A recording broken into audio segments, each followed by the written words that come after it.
sound?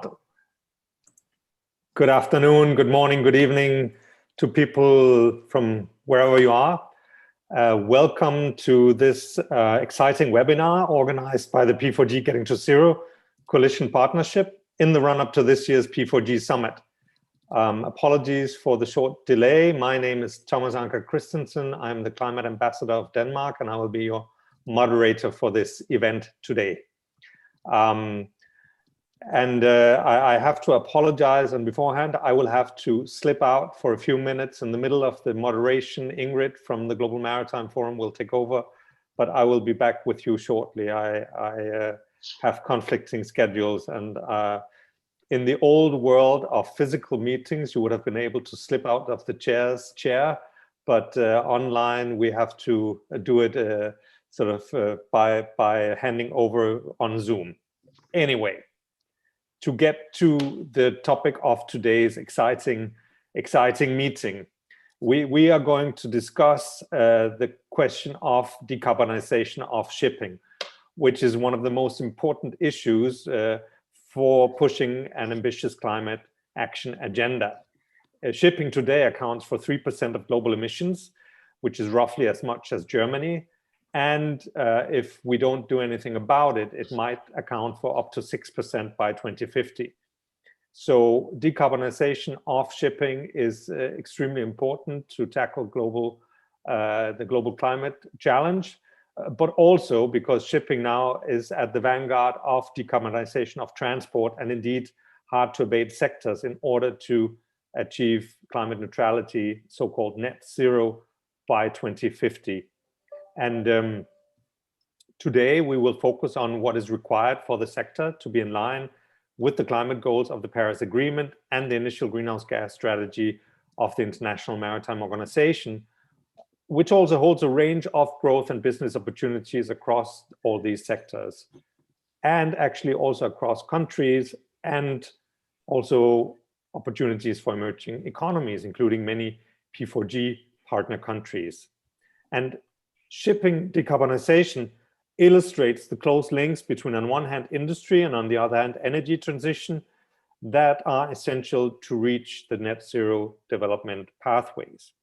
That's why Denmark has facilitated support for the Getting to Zero Coalition for the UN Climate Action Summit in 2019, the coalition that is now embedded in the P4G framework. And that's also why the Danish Prime Minister at the Biden Leaders Climate Summit highlighted shipping and the Danish co-lead on the new shipping mission under Mission Innovation, which will be launched in a few weeks. That's a collaboration that involves the US, Norway, other countries, the Global Maritime Forum, and the Maersk Mc-Kinney Møller Center for Zero Carbon Shipping. The mission will be launched at the 6th Mission Innovation Ministerial hosted by Chile in June. It will be linked to Denmark's ambitious offshore energy hubs in the North Sea and the Baltic Sea that will produce green fuel for both the maritime sector and the wider decarbonization of industry in Northern Europe. We believe in the power of public-private partnerships for systems change and for pursuing inclusive sustainable development and the goals of the Paris Agreement. That's why Denmark supports the Getting to Zero Coalition. The coalition's strength lies in its nature as a cross-value chain initiative where members come together to find solutions and show leadership by taking action. That's also one of the reasons why we launched P4G in 2018. The goal was to accelerate implementation of market-based green and inclusive solutions. P4G provides finance to innovative partnerships projects and is actively engaged in the partnerships to promote and further these ideas and solutions. And that's why we're so happy that this webinar today is taking place in the run-up to the P4G Summit that will take place in Seoul on 30 and 31 May and will be previewed by a series of activities of which this webinar is one, but an increasing number of online meetings, especially in the week starting May 24. Today, we will have the benefit of a number of expert presentations as well as industry perspectives on the opportunities related to shipping decarbonization, with an emphasis on the P4G partner countries, Mexico, South Africa, and Indonesia. But the key messages will hold true for a broad range of countries. And we will have speakers both from, from the Korean host of the summit, but also from the P4G hub, from the University College of London, from the Associate Director for Energy and Environment.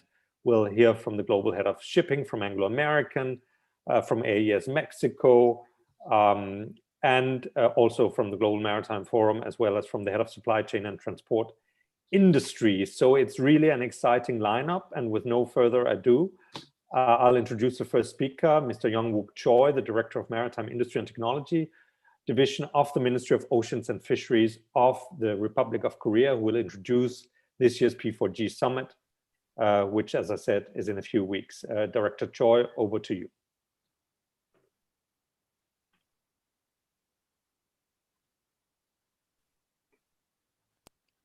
안녕하십니까.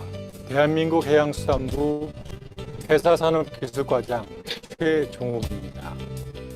먼저 코로나 팬데믹으로 인해 전 세계가 소통에 어려움을 겪고 있는 가운데 탈탄소화를 위한 협력 및 파트너십의 중요성을 주제로 탄소 배출 제로 연대 워크숍이 개최된 것을 진심으로 축하드리며 시기적으로나 내용적으로 적절한 주제가 선택되었다고 생각합니다. 국제해사기구의 감축 목표를 달성하고 완벽한 탈탄소 에너지로의 전환을 위해서는 2030년까지 탄소 배출 제로 선박을 상용화하기 시작하여 2040년까지는 그 수를 큰 폭으로 증가시켜야 합니다. 이를 위해 탄소 배출 제로 연대는 지난 2019년 9월 UN 기후행동 정상회의에서 출범하여 현재 전 세계 140여 개 회원사가 함께하고 있는 것으로 알고 있습니다. 대한민국 정부도 탄소 배출 제로 연대의 활동을 적극 지지하고 있으며 국적 선사인 HMM과 대형 조선사인 대우조선해양, 그리고 정부 출연 연구기관인 선박해양플랜트 연구소는 물론 선박 검사기관인 한국선급과 한국해양교통안전공단도 탄소 배출 제로 연대 일원으로서 다양한 활동을 수행하고 있습니다. 덴마크, 영국, 프랑스 등 주요 선진국과 세계적인 해운기업인 머스크 등 글로벌 기업과 함께 기후변화에 적극 대응하여 국제해상운송의 탈탄소화를 이루어 나가겠습니다. 친애하는 내외 기빈 여러분, 우리나라는 지난해 10월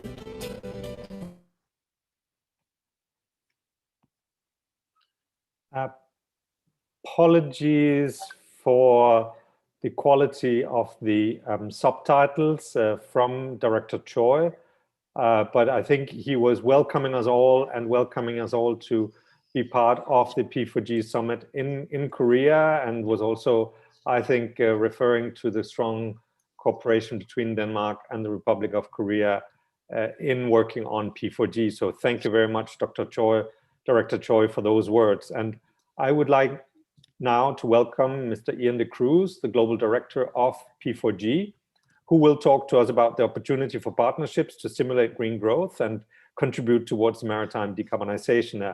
Ian is a great friend and champion of P4G, and so happy that it's for once me who will introduce you, Ian. So over to you. Thank you very much, Thomas, and glad to be here on my birthday. So P4G, if we can put up the slide share, really appreciate it. Our focus is on being a global delivery mechanism for sustainable development and climate action.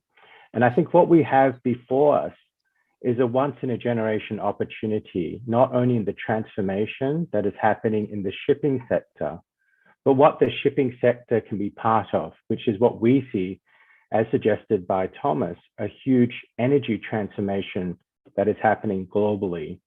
And that is the question, I think, to put back to us as a partnership, as a coalition, is how we can be part of a mega trend that is happening in energy and in food and agriculture, and where is the role for shipping within this. So in the next slide, you see a slide that really talks about a net zero future for all.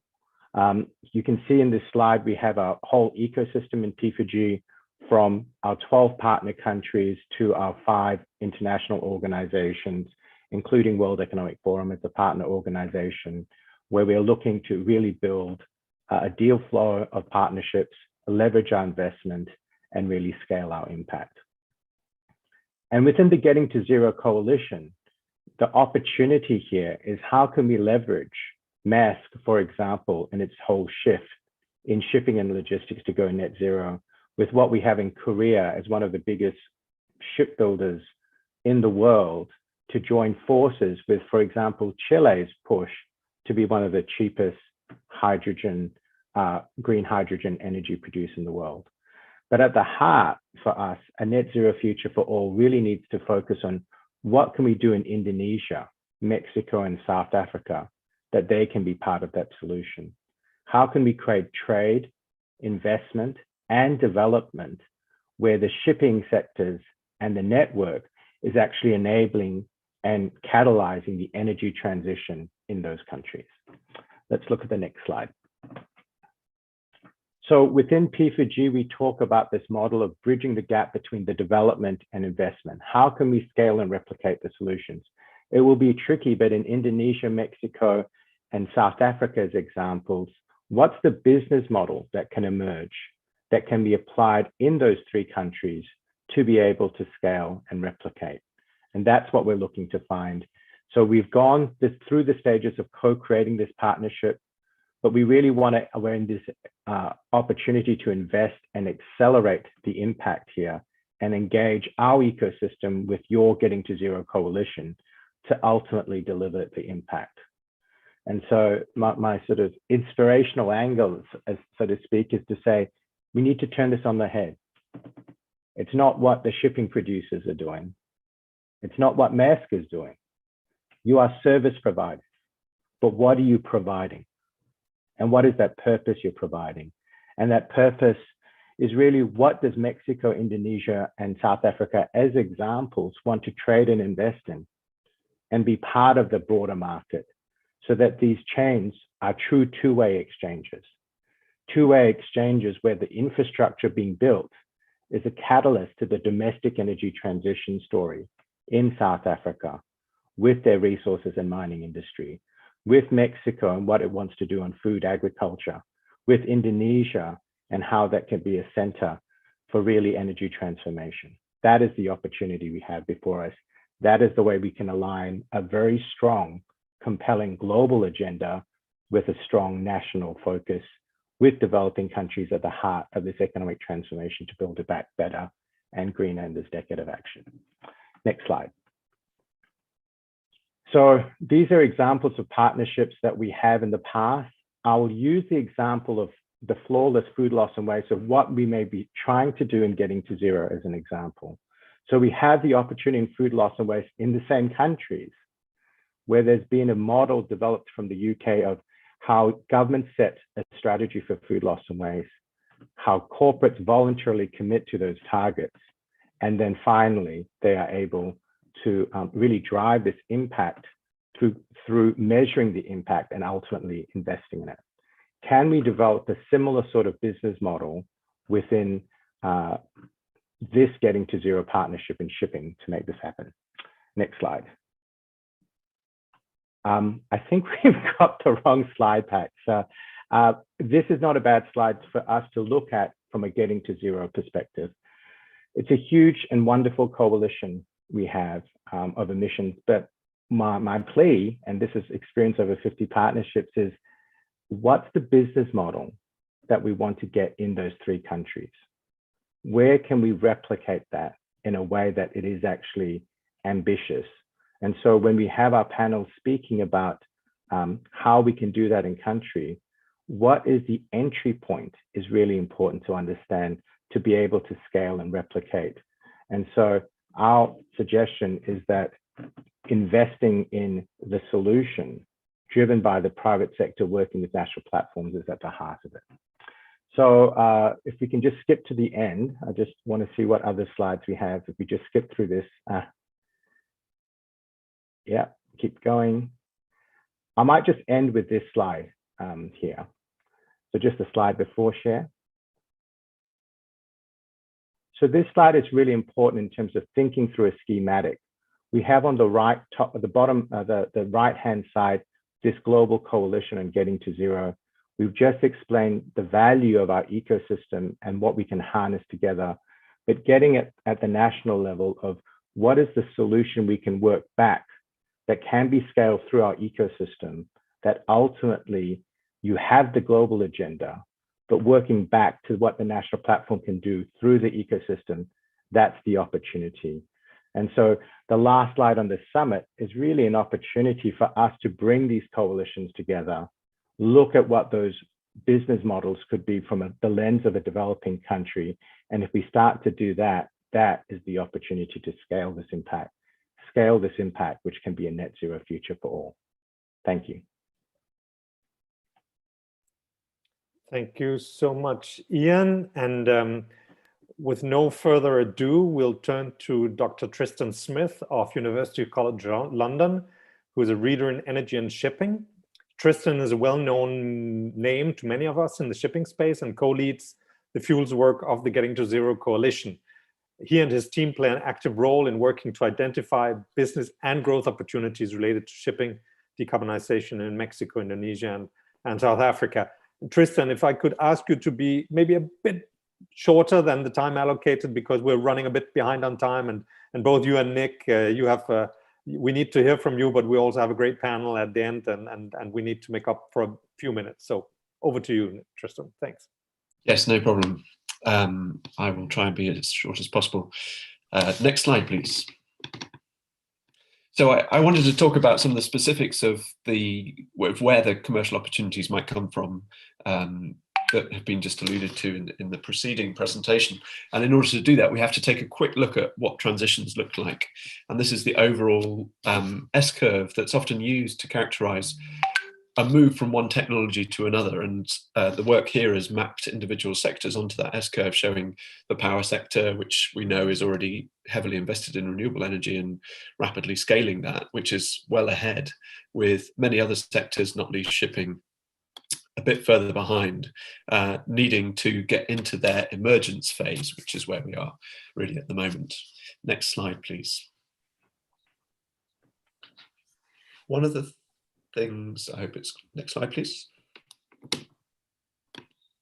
One of the things that our group has been doing over recent years with a lot of support from shipping stakeholders is map out what we think the transition specifics look like for shipping. And we can use that in conjunction with that previous description to figure out what this decade's activity might need to be. Quite often in these kind of decarbonization challenges, it's perceived as a transition that's going to be happening at some point in the future, in the 30s or the 40s. But actually we have real action that we need to take this decade if we are to have any chance of accelerating shipping onto its emergence phase, which will be more likely next decade. And the P4G project and the particular opportunity is to find the synergies between where we think there is a particular natural advantage for using zero carbon shipping and zero emission shipping fuels, and the countries that we're particularly interested in, which have all got differences and advantages, which I'm sure Nick is going to mention a bit more on in a minute.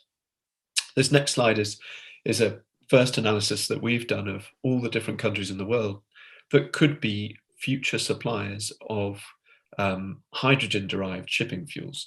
And one of the things that occurred to us as we did this work was this is a fundamentally different global dynamic to the one that we have at the moment under the fossil energy world that we're in at the moment, which concentrates the opportunity to be a part in the bunkering industry in a small number of countries that have natural resources, oil and gas, obviously.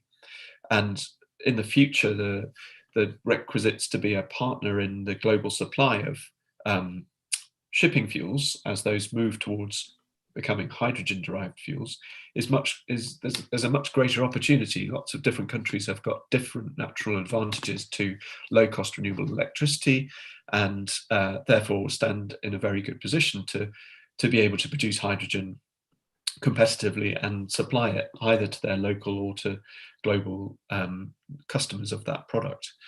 And that's also been spotted in several of the countries that we're particularly working in. So this is a map showing the potential for both blue and green hydrogen production, blue being hydrogen produced from natural gas with carbon capture and storage, which requires a very specific set of conditions in the country, and then green hydrogen being that produced using renewable electricity, which can be produced from many different sources of low carbon electricity, more available in lots of different countries. And we could immediately spot good potential, if not excellent potential, in all three countries that were targeted by the P4G work, but also many other developing countries that could in the future roll out some of the lessons and experiences learned during the P4G project. Next slide, please. I'd like to use this slide just to make the point that we're often focused on the fuel opportunity. Zero carbon energy as a kind of silver bullet solution is easy to be the bite-sized interpretation of what needs to happen to the shipping sector, but there is a much more complex mix of technologies. And I've just got wind assistance, which is the vessel on the top left, air lubrication, the vessel on the top right, and battery electric ships, which is the vessel at the bottom, which are all technologies that either enable or in themselves contribute to radical reductions in greenhouse gas emissions. And so we do often focus, because of the scale of the opportunity of hydrogen, on those technologies. These can be as important and still appropriate to developing country action, especially where there's a good synergy for climate finance. Next slide, please. And I didn't want to skip on too far without mentioning where the drivers for this is currently coming from or might come from in the future. So we know that there's a shift that's needed, but how does a company in a developing or a developed country find a way to create the market or the business case for that? And these are some of the pressures that we are aware of already impinging on shipping. Now, these are particularly impinging on international shipping, and the conditions that create the market or the opportunity in the domestic environment for domestic shipping can be a little bit different. They'll depend on the national circumstances, but all three countries that we're focused on have the opportunity to be suppliers to international shipping. And so what might drive that business to be a customer for their products is something that's still relevant. So at the top of this, we have two of the sort of key drivers of any investment and asset decision, which is to do with where the finance comes from and how it's insured. And we know already that there are a large number of schemes that align finance to decarbonisation aligned assets. And I've just listed some of those in the abbreviations at the top. That's Poseidon Principles, Climate Bond Initiative, the EU, which has its taxonomy on green finance, and the Task Force for Climate Finance Disclosures, or Task Force for Disclosures, I've forgotten the full acronym, but it's a transparency mechanism for climate risk. And insurance is another sector like finance, which carries a lot of risk in the way that it exposes its asset base to climate risks, and one which might move towards the direction the finance sector is already taking. The other drivers that we can point to are already coming from the customers to shipping. So the owners of the cargoes that are carried on vessels, that might be consumers that are particularly connected to brands, the big corporates that are often involved in retailers. IKEA is a particularly progressive company, but Nike and Amazon and Apple and VF and many European brands, and I'm sure other brands internationally are all making strong commitments to decarbonising supply chains, which in turn makes a business case for shipping. And even in the sectors which don't have customer-facing brands, but maybe have more of a supply chain commercial practice, there are commodity brokers and energy majors which have signed up to something called the Sea Cargo Charter, which is a transparency and reporting mechanism for the carbon intensity of their activities. And then obviously we have the potential for a regulatory driver across many different regimes, the multilateral regime at the IMO, but also regional and national level regimes that can all create incentives and business cases. Thank you. Pass back for the next presentation.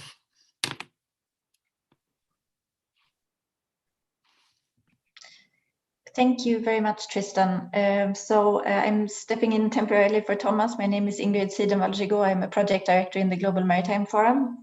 So I have the pleasure of introducing our next speaker, who is Mr. Nick Ash, who is Associate Director at Ricardo Energy and Environment, who will present some early findings from ongoing work that Ricardo Energy is doing within this project. So Nick, please, over to you.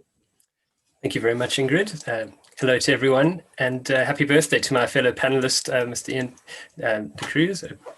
Congratulations. Recognizing that we need to save as much time as possible. My name is Nick Ash. I'm from Ricardo Energy and Environment, and I'll be presenting some of the findings from the energy study that we've been doing together with Environmental Defence Fund Europe as part of this project. So if you could have the next slide, please, Quay.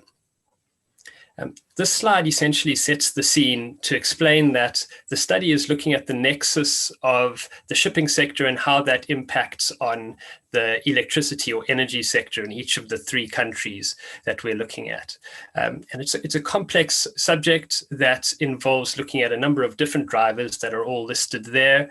I won't get into the detail now for the sake of time, but if we go to the next slide, this slide explains what the focus of this particular study was. Tristan explained in his presentation that there are a number of different fuels that are being looked at to decarbonize the shipping sector, including green fuels produced from renewable electricity, blue fuels that involve carbon capture, as well as others, including potentially biofuels and direct electrification in some cases. Now, for this study, we decided to focus on the fuels that are derived from renewable energy sources, and not only the fuels, but also looking at direct electrification with batteries where the application allows. This tends to be for the smaller vessels. The reason we focused on green fuels for this study was because we wanted to almost get the worst case impact on the electricity sector in each of these countries, recognizing that countries like Indonesia and Mexico especially have good resources for the production of natural gas. And so they do have the potential to have a mixture of both green and blue fuels. But really for this study, we wanted to see if we assume that it's all with green fuels, that would be the worst case impact on the electricity sector. And that's an impression of what we're wanting to get into. Other parts of the project are going to be looking at a wider, broader spectrum of fuels as well. So, okay, if you could please go to the next slide. This slide summarizes some of the key messages, and I won't go through them because I think all of these have already been echoed in the introduction, as well as some of the presentations already. So I'll go straight into the meat of the presentation, which starts on the next slide, looking at the findings for South Africa. So the next few slides will take us through the three countries that are the focus of this project, starting with South Africa. And what we find in South Africa is that there is abundant renewable potential, particularly in the form of solar and wind. And even just limiting the study to onshore wind and solar, the potential within South Africa goes into the thousands of terawatt hours per year of energy potential. Now,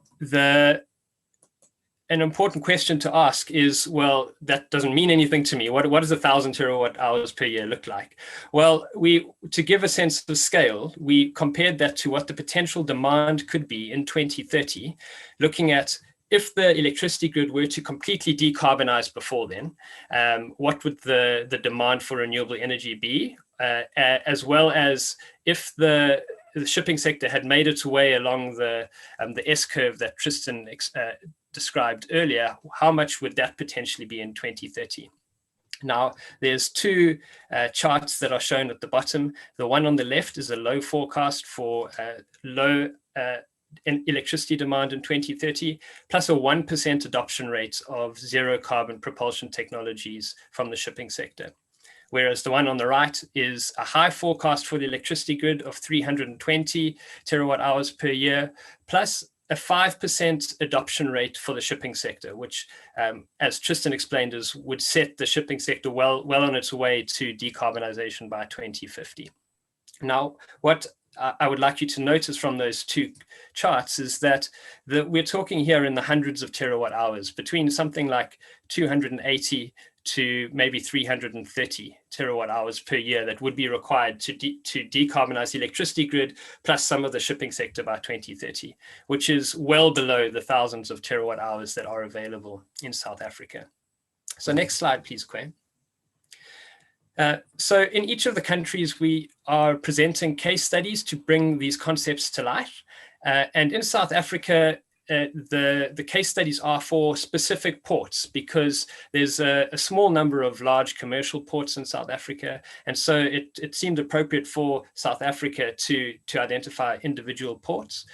Two of those are designated by the government as special economic zones, which have certain benefits in terms of taxation and waivers, and also have some spare capacity to provide the opportunity to bunker large international vessels on the one hand, as well as potentially set up some facilities to export fuels as well in the form of either hydrogen or ammonia. And then the third example is Richards Bay, which is South Africa's main coal exporting hub. And a lot of activities in the port are currently focused on the export of coal, which is obviously a fossil fuel. And so we see that as there is potential for the port to adopt zero carbon fuels and infrastructure to facilitate that, for bunkering facilities for one, but then that also means that the port is able to shift its reliance not only on exporting of fossil fuels, but to have a bit more diversity in its activities as well. And so there's a potential there to tell a story of a just and equitable transition for a port that is currently based and focused on fossil fuels. So Quay, if you go to the next slide, please. The story in Indonesia, however, is quite different to South Africa and Mexico, because Indonesia, being an archipelago of islands and having rich rainforests, the renewable potential is not as high as can be seen in South Africa and Mexico. And we did a study to look at what are the potential sources of renewable electricity and how are those constrained or limited by potential changes in land use? What would be a responsible approach to renewable electricity and exploiting that within Indonesia? And the chart on the top right-hand corner shows that the total renewable potential in Indonesia, taking this methodology, is in the region of 560 terawatt hours per year. And if we move our attention to the left-hand side of the slide, the estimates for the electricity demand in Indonesia in 2030 range from about 500 to 950 terawatt hours per year. And so what that demonstrates is that the renewable potential within Indonesia should really be dedicated to decarbonizing the electricity grid first. And taking that approach means that there would be limited excess renewable potential to decarbonize the shipping sector. However, Indonesia does have very good potential for the production of biofuels, particularly from waste streams. And that is a source that the government is also looking to push. And so the Indonesia case studies are quite different in that they focus on small scale production of renewable electricity, as well as biofuels. And it's being centered on islands. They are quite locationally specific in terms of their applications as well. So some islands are not connected to the national grid, whereas others are. And then the assumption is that international vessels can either bunker in other key bunkering spots in the region, for example, Singapore, potentially Australia as it expands its renewable fuels potential, or those fuels could be imported to Indonesia and then provided there. Next slide, please, Quay. So in contrast to South Africa, in Indonesia, the case studies are going to be more generic. So rather than focus on a particular port, it will be a type of category or a typical port activities or profile. And so those range from medium-sized commercial ports to smaller commercial ports, and finally off-grid island ports that are more focused on subsistence fishing, leisure and family-owned businesses. And so the range in Indonesia is quite different, providing some variety as well. And so if you go to the next slide, please, the final slide summarizes the case for Mexico. The Mexico study is not as advanced as South Africa and Indonesia, so we're still defining and working with the stakeholders in the Mexico stakeholder group to define what those port profiles could look like. But in terms of the renewable potential, the story is very similar to South Africa. Based on information that's been published by the government in the last few years on the renewable potential, and taking a conservative view of that, what is the renewable potential that is essentially within 20 kilometers of the existing electricity grid, there's about 2,660 terawatt hours per year available. Now, as for South Africa, we identified potentially what it would take to decarbonize the grid by 2030, as well as decarbonize a portion of the shipping fleet. And again, the numbers are within the range of 300 to 450 terawatt hours per year, based on a conservative view of what the demand could be. And so, the potential well exceeds what the potential demand could be in 2030, assuming a 1% adoption rate from shipping on the one hand, right up to the 5% that's on the higher end as well. So that brings to a conclusion the study on how the shipping sector's decarbonization impacts the energy sector on each of these three countries. Thank you very much. Thank you so much, Nick, for that presentation. And I should mention for everyone that these results that you presented, they are from draft studies. So if anyone would like to submit feedback, comments, questions to us that we can convey to Nick, then there is still an opportunity to inform the continuation of the work with the energy studies. So thank you so much. So I think that Thomas still is not back, so I will just continue to our next part of the discussion, which will be a panel discussion. So we will have some industry perspectives on the opportunities related to shipping decarbonization. So I would like to introduce Peter Lai, who is Global Head of Shipping with Anglo American. Pamela Avila Herrera, Director for Business Development in AES Mexico, and Margie Van Gogh, Head of Supply Chain and Transport Industries in the World Economic Forum. So I would like to invite all of you to say a few words to kick off the discussion, and then afterwards I will ask you all some tricky questions. So I think I'll go to you first, Peter. Thanks, Ingrid, and thanks for having us this evening. Yeah, look, we've been really excited by our involvement in the discussions, particularly around South Africa, but also expanding further into some discussions with Chile as well, where we have operations.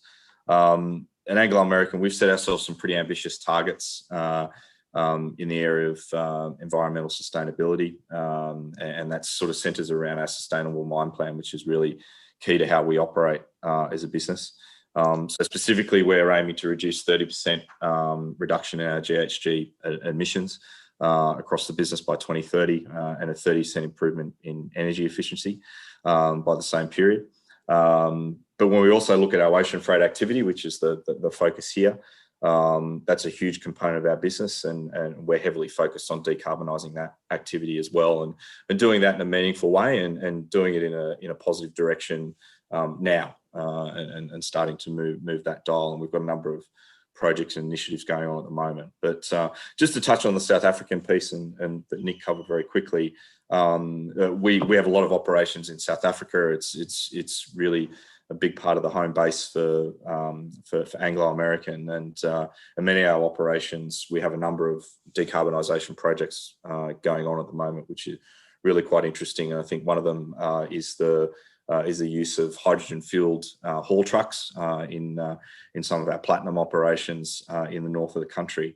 And just recently, we've announced a project that we're developing called the Hydrogen Valley, which will look at that corridor from those platinum mines in the north of the country down through to Johannesburg and to the port in Durban, and how we can decarbonise and look at, I guess, economic opportunities in that perspective going forward, and how that potentially could flow into some ocean freight scenarios we're particularly interested from a shipping perspective, and also interested in how that could get some interest on the western side of the country as well. So look, just from our experience, collaboration is key.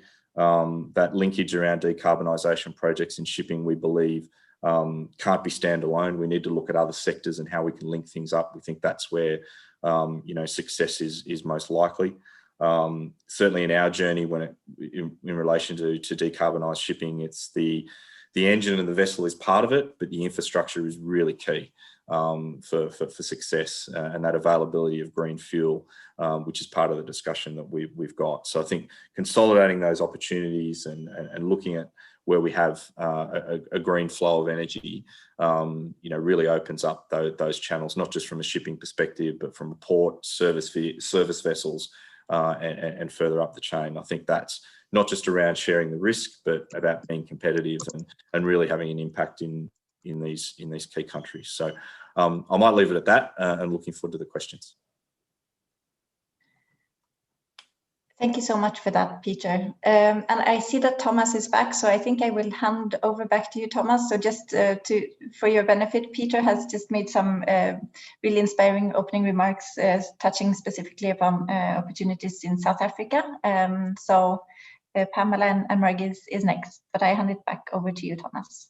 Thank you so much, Ingrid. And again, apologies that I had to step out for a few moments, but with no further ado, Pamela Avila Herrera from Business Development AS Mexico. I'll pass the same question to you that Peter got. What, from your perspective, needs to be true for these opportunities to become reality? Yes, of course. Well, in matters of Mexico, it's quite different. We're taking just baby steps at the moment. And I think one of the key points that Nick mentioned is the regulation. When it comes to finance and insurance, I think the first key players would take those hits. But in matters of developing countries such as Mexico, it's quite difficult when it comes to regulation. However, AES is taking the first steps in this decarbonization, and we're taking some further in Chile, which is one of the main hubs for AES. But the good thing in Mexico is their own location. We have over 100 ports. We have vast renewable energy, so it will help us to achieve that footprint that we look forward. In Mexico, we're just taking some, as previously said, some steps, and we're just doing some cooperations with different companies just to start those studies, which are very important. And what we want to do is to present ourselves as the main solvers and to promote this decarb, especially in Mexico and for their location. So those are the main things. Excellent. Thank you so much. Margie, over to you. Margie van Gogh from the World Economic Forum. From a forum perspective, what does this look like? You've been instrumental in a way in giving birth to this coalition, but how do you look at it now? Thank you so much, everybody, for the opportunity. And again, incredibly inspiring to hear the level of energy and commitment just from the group that are participating in this work. And certainly the partners that we have in the Global Maritime Forum, in P4G in this work, and in the shippers who really commit, this is absolutely vital. So if we have a look at net zero commitments, and we think that they've kind of roughly doubled in 2020, so clearly there's a focus on this. Corporate commitments certainly now account for, I think, in the region of around $10 trillion US dollars and around 15% of the global economy. So at a national level, it's wonderful to see new countries stepping up. And we've heard from Korea, Japan, China.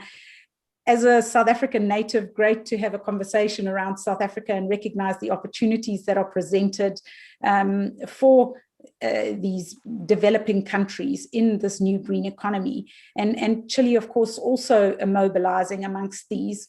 So I think as a science is indicating really that this is not enough. So what will it take? I guess the focus from the forum is really on exploring what the key challenges are towards, moving to this cleaner, greener economy with some key fuel streams. I mean, hydrogen has been mentioned on a number of occasions, but this can only be really achieved through a truly coordinated effort across the value chain. I think we're all saying the same thing here, but a mobilization of finance, of industry sectors, of policymakers, in ensuring that there are some critical breakthroughs that allow us to capitalize on the increasing demand and commitments, but that come together in a joint and collaborative and very cohesive approach. Great, very succinct and clear. Peter, Pamela, Margie, if we could physically have met in Seoul, and you could walk up to Kitag Lim, the head of the IMO, and give him your advice on what the ambition of IMO should be, what message would you pass to him? What would you ask him for? Maybe Pamela, start with you. Well, it's a very good question, actually. Focusing once again in Mexico, and I think it's a key point what Margie just said about cooperation, and when it comes to putting all those pieces together, the main thing would be to try to reach that goal together. And an additional point on matters is, for us, is very important, regulation. Currently in Mexico, even though we have a huge exploration and we have a lot of potential, there's still a market that is not regulated, and we cannot still compromise those terms to those focuses. So for us, and the key just to push would be that once again support, just to bring all the regulators together and try to commence and to put something on top of it before doing anything else. So for us, it matters of those, once again, developing country, and even though we're lacking a bit behind, we need that push just to start doing some things. So for us, would be the main one is policy. Peter, same to you. What would you say to Mr. Lim? I'd say it's hard. It's really hard, as we all know, and I think we don't agree on everything. I think across the industry, or certainly in terms of the paths of how to get there. I think we all have a common goal in terms of the end game. But how we get there are some certainly some different views, and there the word silver bullet comes up a lot in the conversations, but. Yeah, look, I think for me, it's a couple of things, and I know we've touched on it. It really is about that collaboration.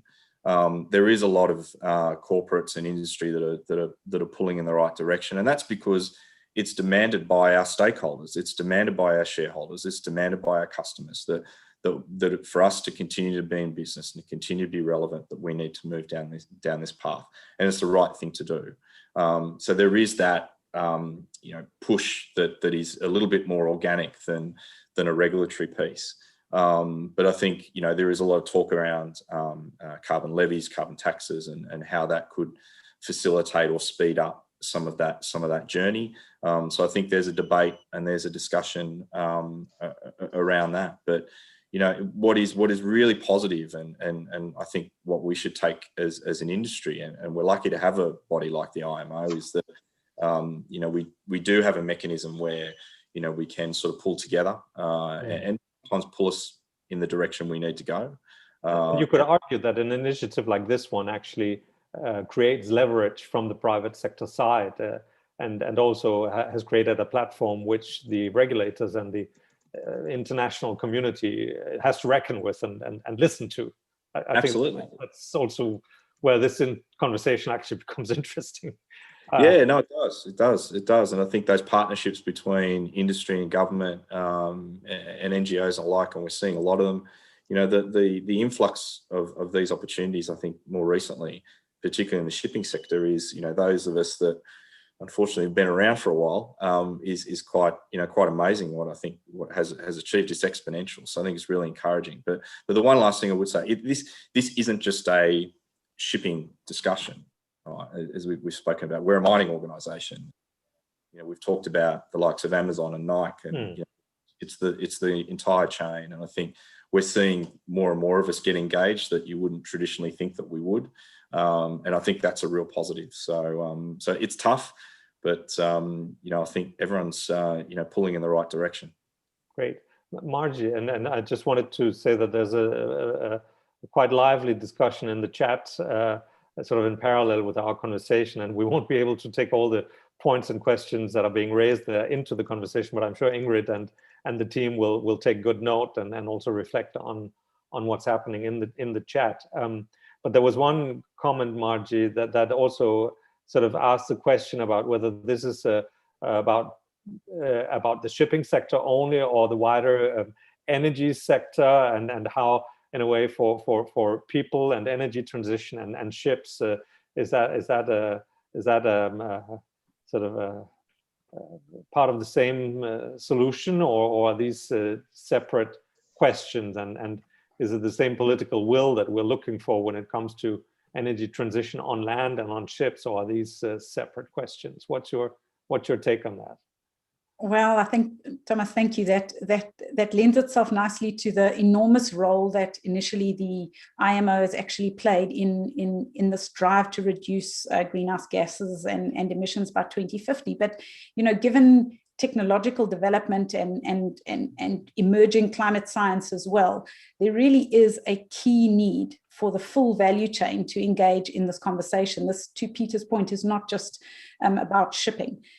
We need to ensure that there's strong leadership, and that's going to be required, whether it's from the private sector and various industry verticals, whether it is from state actors, and here we can think again about the importance of engaging policymakers and state actors.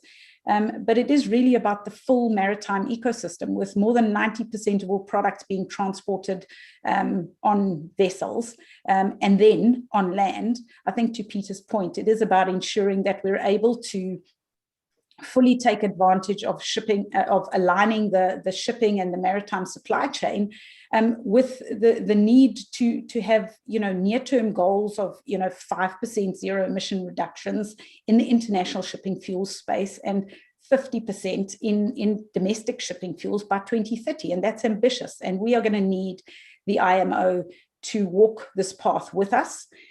So what would I say to the Secretary General? Exactly this. And I think that there is enormous opportunity to harness the value chain interest that actually exists in this space. We are seeing great momentum, and the question is, how do we harness that? Excellent. I'm afraid, Ingrid, I'm also looking at you. Time is running out. We could have a much longer conversation about this, I think, also involving people in the chat, and maybe we need to come back and take some more time to sort of deepen this conversation, because in some ways having the whole value chain and all the components in a conversation is very much, to me, about creating that sort of trust and pre-competitive space where we all agree on jumping at the same time, and when we do, we can move the whole sector one jump at a time. But it really takes a concerted effort, and we shouldn't be overwhelmed by the complexity of it, because the whole value chain is a very complex animal, especially with different markets and countries which are in different stages of progress in terms of their own transition and capacities and stages of development, as Pamela pointed out. But we shouldn't let that be an excuse for not taking action. And it's sort of how we calibrate and how we make the orchestra play with all its instruments at the same time. That's a real challenge here. But Ingrid, you are the leader of the orchestra. You are the maestra in making this happen. So I'll pass the floor back to you, but just say how thrilled we in Denmark are about the collaboration with you at the Global Maritime Forum, and in a way, the future mission innovation on shipping, which is more on the government side, combined with the Getting to Zero coalition, will allow us to play both sides, the public sector, the private sector, governments, the value chain, and then hopefully also through both tracks have that conversation with the IMO on how, from a regulatory and a global point of view, we can create the level playing field and the best possible framework for this to live up to ambition that everybody here shares. So back to you. Thank you so much, Thomas. And yeah, so shipping is sometimes described as a hard to abate sector. And I think it's fair to say that to decarbonize shipping is not an easy task. I mean, technologically, we may know how to do it, even if we still need to test and test the technologies and put in place fuel production infrastructure, etc. But as we have heard in this session, there are other challenges as well, not the least as have been touched upon financially and politically. So there are considerable challenges. But I think that this session today has also served to indicate that yes, there are challenges, but there are also many opportunities. And that shipping's energy transition can actually act as a trigger for investment in clean energy generation that can benefit the broader economy, so beyond the shipping sector, meaning that whole countries could actually transition from spending considerable shares of their foreign currency reserves on fossil fuel imports into instead producing and exporting clean energy. With a multitude of co-benefits. So not only would it be about climate mitigation, but it can also help reduce air pollution, for instance. It can help create green jobs, etc. So really a range of benefits. And I think that what we've heard as well is that key for pursuing these opportunities is collaboration and partnerships, and that it has to be inclusive, because these the transition will not, the market will not be able to make the transition happen by itself. There needs to be policy frameworks in place, and policymakers will only be able to put in place those frameworks if they can also see the opportunities and not only a big cost or a big challenge. And I think that this is why the Getting to Zero Coalition's partnership with the P4G is so important, because it allows us to expand our activities in a new range of countries that need to be on board in this transition. So as you said, Thomas, you wished that we had more time. So luckily, this is not the end of the discussion. So the next step for our partnership will be a collaborative workshop, which will take place tomorrow, in which we will work with stakeholders from business, government, and civil society to try to detail out the opportunities that we have touched upon today, focusing specifically on the P4G partner countries, South Africa, Mexico, and Indonesia, and to explore what are some of the key enablers that are needed for taking them forward.